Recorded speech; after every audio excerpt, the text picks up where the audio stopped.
How do others typically present information to you? Are they successful, helpful in your decision making?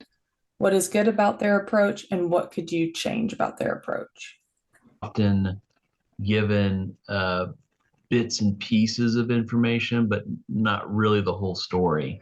And so for us to really do a good investigation, we've got to know kind of all the things that are known or done, and or I need to know some specific pieces of this information for me to help you to even start.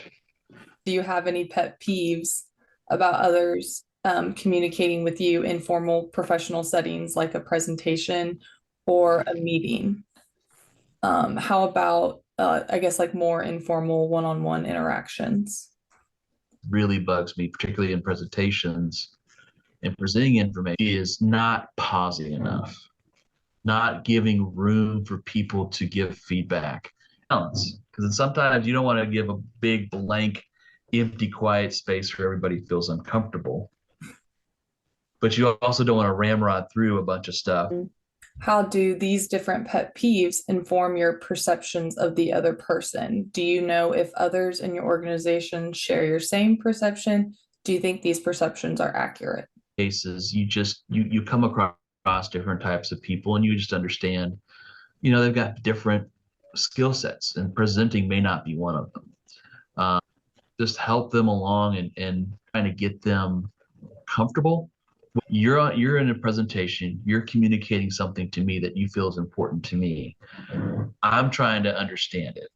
And so what I try to do is make them feel comfortable. You really, the goal should be that everybody understands each other. Data information do you tend to need to know, and how are you currently pulling that data today? How has the way you retrieved data over the years changed, and what's the biggest difference that y'all, I guess, that the company has made in relying on this data and relaying it to different audiences?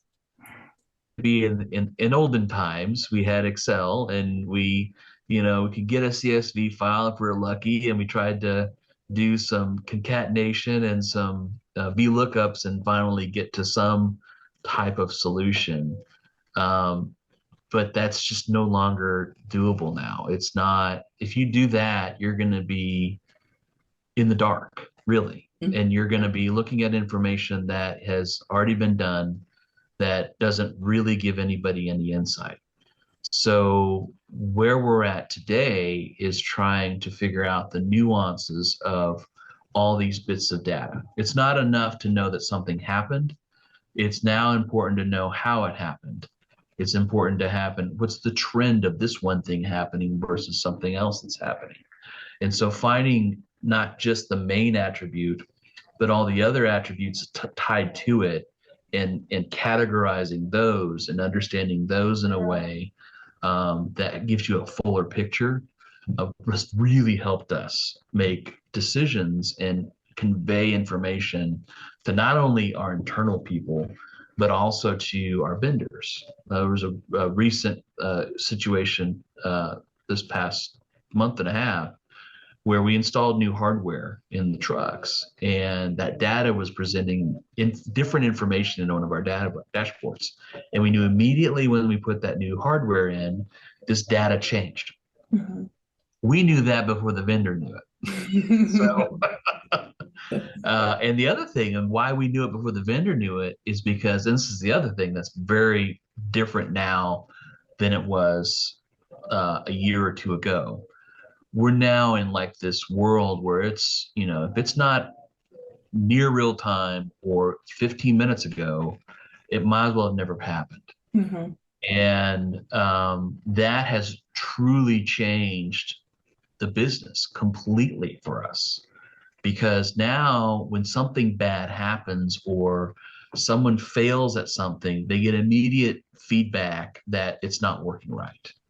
And because of that, they don't look back into this rosy memory where they think, okay, something happened, but it wasn't my fault, or something happened and it had nothing to do with me. Now they see something not working right or not coming back correctly, and they immediately know, okay, I did these three things and didn't work. Mm-hmm. And that has completely moved us into a wholly new world, particularly with, On Time's been the big success story for us. And that 50-minute break, I mean, shoot, when that report's not working, immediately it's not working because everyone's looking at it. Yes. So yeah, and that not only from just tracking On Time, but just the health of the system. So if something's wrong with the system, then someone's squawking at us immediately to get it fixed. Hmm. So that's changed us a lot, and those pieces have really kind of put us in a space where we not only can help the company meet some goals that they're trying to meet, but Hmm. also give real feedback immediately on specific items that maybe they're doing wrong or could you be doing it in a better way.